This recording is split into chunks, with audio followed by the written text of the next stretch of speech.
నిత్య పూజలివివు నేరిచిననో ప్రత్యక్షమైనట్టి పరమాత్మునికి నిత్య పూజలివివో.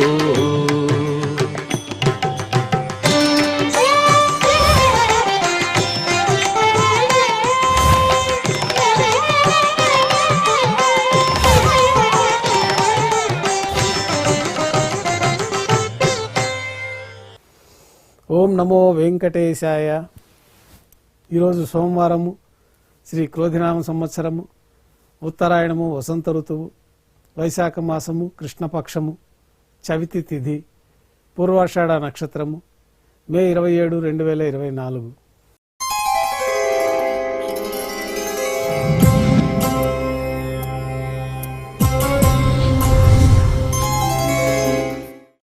మాధ్యాహ్నిక ఆరాధనలో భాగంగా బంగారు పంచపాత్రలో శుద్ధ జలాన్ని నింపి స్వామివారికి, ఉత్సవమూర్తులకి ఉపచారాలు సమర్పించి అష్టోత్తర శతనామావళితో అర్చన నిర్వహించి మాధ్యాహ్నిక నైవేద్యంలో భాగంగా అన్నప్రసాదాలు, పన్యారాలు నైవేద్యంగా సమర్పించి భక్తులను సర్వదర్శనానికి అనుమతిస్తారు. ఉభయ దేవేరులతో శ్రీ మలయప్ప స్వామివారు బంగారు తిరిచిపోయిన వేంచేస్తారు. మేళతాళాలతో ఊరేగింపుగా విమాన ప్రదక్షిణంగా సంపంగి ప్రాకారంలో కల కళ్యాణ మండపానికి చేరుకుంటారు. కళ్యాణోత్సవం ప్రారంభమవుతుంది.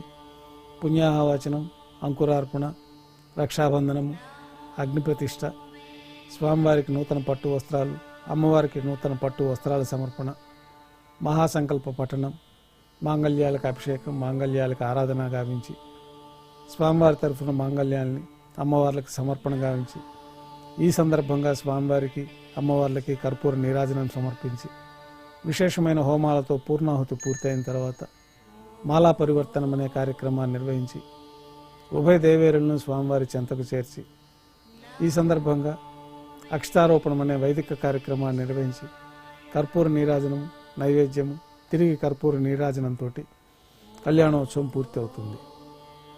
ఉభయ దేవేలతో శ్రీ మలయప్ప స్వామివారు ధ్వజస్తంభం వద్ద కల అద్దాల మండపానికి చేరుకుంటారు. వేదపారాయణ నడుమ ఊంజల సేవ నిర్వహించి కర్పూర నీరాజనంతో ఊంజల సేవ పూర్తి అవుతుంది. ఉభయ దేవేలతో శ్రీ మలయప్ప స్వామివారు మేళతాళాలతో ఊరేగింపుగా ఆలయం వెలుపల కల వైభవోత్సవ మండపానికి చేరుకుంటారు. అక్కడ ఆర్జిత బ్రహ్మోత్సవంలో భాగంగా స్వర్ణ గరుడ వాహనం పైన శ్రీ మలయప్ప స్వామివారు వేంచేస్తారు.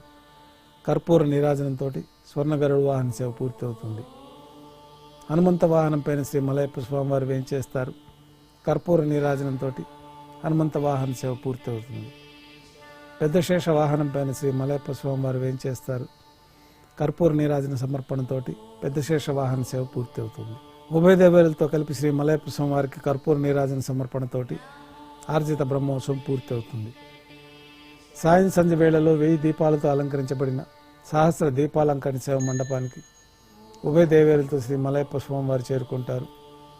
వేదం, గానం, నాదం నడుమ సహస్ర దీపాలంకరణ సేవ నిర్వహించి నక్షత్ర నీరాజనము, కర్పూర నీరాజనంతో సహస్ర దీపాలంకరణ సేవ పూర్తి చేసుకుని 4 తిరువీధుల ఉత్సవం జరుపుకొని ఆలయంలోకి చేరుకుంటారు.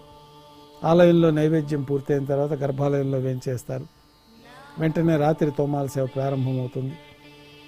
ఉదయం సమర్పించిన పుష్పమాలికలు సళ్లింపు చేసుకొని గర్భాలయాన్ని శుద్ధి చేసుకొని బంగారు పంచపాత్రలో శుద్ధ జలాన్ని నింపి శ్రీ వైకానస భగవత్ శాస్త్రోక్తమైన విధానంలో స్వామివార్లకి, ఉత్సవమూర్తులకి ఉపచారాలు సమర్పించి కొత్త పుష్పమాలికలతో మూలమూర్తికి, ఉత్సవమూర్తికి అలంకరణ జరిపి చతుర్వేద మంత్రాలతో మంత్రపుష్పాన్ని సమర్పించి నక్షత్ర నీరాజనము, కర్పూర నీరాజనంతో రాత్రి తోమాల సేవ పూర్తి అవుతుంది.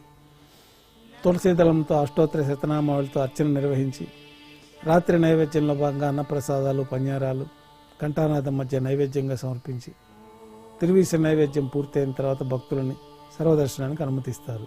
కొద్ది విరామం తర్వాత ఏకాంత సేవలో భాగంగా రాత్రి సమర్పించిన పుష్పమాలికలు సల్లింపు చేసుకొని గర్భాలయాన్ని శుద్ధి చేసుకొని బంగారు పంచపాత్రలో బ్రహ్మ తిరువారాధన కోసమై బంగారు బిందెలోని తీర్థాన్ని సమర్పించి ఏకాంత సేవలో భాగంగా కౌతుక బేరమైన శ్రీ భోగ శ్రీనివాసమూర్తి వారిని బంగారు పట్టు పాన్పు పైన వేంచేపు చేసుకొని ఈ సందర్భంగా భోగ శ్రీనివాసమూర్తి వారికి దారోష్ణమైన గోక్షీరము, జీడిపప్పు, ద్రాక్ష, కలకండ కలిపిన మిశ్రమం నైవేద్యంగా సమర్పించి కర్పూర నీరాజనంతో ఏకాంత సేవ పూర్తి అవుతుంది. ఓం నమో వెంకటేశాయ.